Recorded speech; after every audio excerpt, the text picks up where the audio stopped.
สำหรับเราเนี่ยที่ว่าอาจารย์เราเขียนอะไรจะเอาไปไว้แข่งขันนะครับแล้วไม่โม่ข้าวว่าข้าวผูมันเยอะเลยโม่ข้าวคนนี้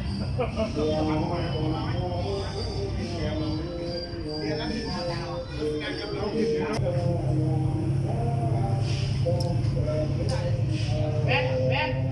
แบททำไมไม่เอาจะละ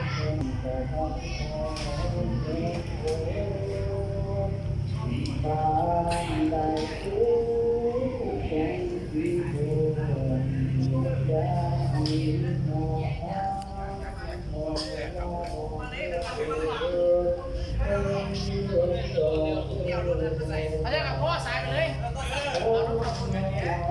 ได้ยินเส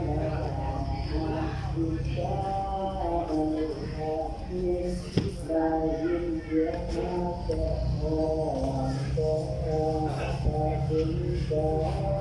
ง